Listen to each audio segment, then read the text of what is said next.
മറഞ്ഞിരുന്ന ഒരു രഹസ്യ ലോകമായിരുന്നു പുലരി നഗരം.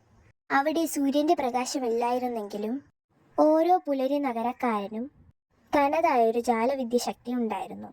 ചിലർക്ക് വെള്ളത്തെ നിയന്ത്രിക്കാൻ കഴിഞ്ഞു, മറ്റു ചിലർക്ക് മരങ്ങളെ വളർത്താൻ കഴിഞ്ഞു.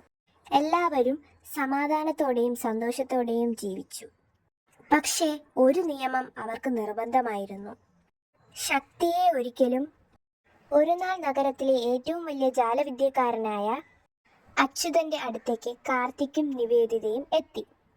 കാർത്തിക്കിന് വൃക്ഷങ്ങളെ വളർത്താനുള്ള ശക്തിയും നിവേദിതയ്ക്ക് ജലത്തെ നിയന്ത്രിക്കാനുള്ള ശക്തിയുമാണ് ഉള്ളത്. നിവേദിത പറഞ്ഞു, ഗുരു, ഞങ്ങളൊരു പുതിയ ശക്തിയെക്കുറിച്ച് കേട്ടു. അത് നമ്മുടെ നഗരത്തിന്റെ മുകളിലുള്ള ലോകത്തെക്കുറിച്ചാണ്. അച്യുതൻ പറഞ്ഞു. നിങ്ങൾക്ക് എന്താണ് അറിയേണ്ടത് മക്കളെ? കാർത്തിക് പറഞ്ഞു. ഞങ്ങൾക്ക് സൂര്യനെ കുറിച്ചറിയണം. അത് നമ്മുടെ ലോകത്തിന് മുകളിൽ പ്രകാശിക്കുന്നു എന്ന് കേട്ടു. അച്യുതന്റെ മുഖത്ത് വിഷാദം തളം കെട്ടി.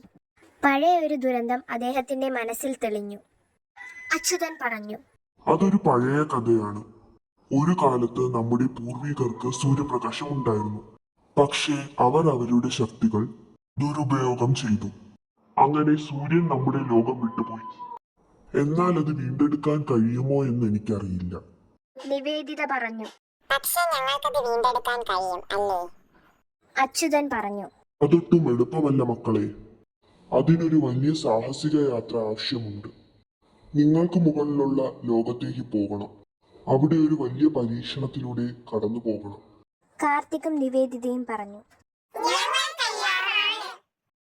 അങ്ങനെ അച്യുതൻ നൽകിയ മാന്ത്രിക ഭൂപടവുമായി അവർ യാത്ര തുടങ്ങി.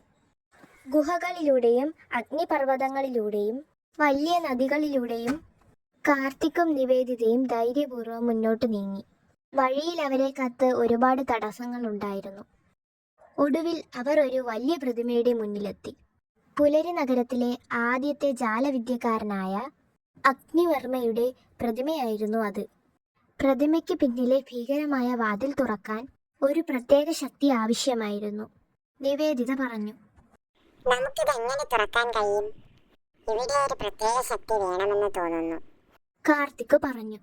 നമ്മുടെ ശക്തികൾ ഒരുമിച്ച് ഉപയോഗിച്ച് നോക്കാം. നിവേദിത, നീ നിന്റെ വെള്ളം ഉപയോഗിച്ച് എനിക്ക് ശക്തി നൽകുക. ഞാൻ ഈ സ്ഥലത്ത് മരങ്ങൾ അർക്കാൻ ശ്രമിക്കാം. കാർത്തിക്കും നിവേദിതയും അവരുടെ ശക്തികൾ ഒരുമിച്ചുപയോഗിച്ചു. കാർത്തിക്കിന്റെ മാന്ത്രിക മരങ്ങൾക്ക് നിവേദിതയുടെ ജലം ജീവൻ നൽകി. ആ ശക്തിയുടെ പ്രവാഹം പ്രതിമയിലേക്ക് ഒഴുകിയെത്തി. പ്രതിമയുടെ നെഞ്ചിലേക്ക് ഒരു പ്രത്യേക വെളിച്ചം പ്രത്യക്ഷപ്പെട്ടു. ഭീമാകാരമായ ആ വാതിൽ പതിയെ തുറന്നു.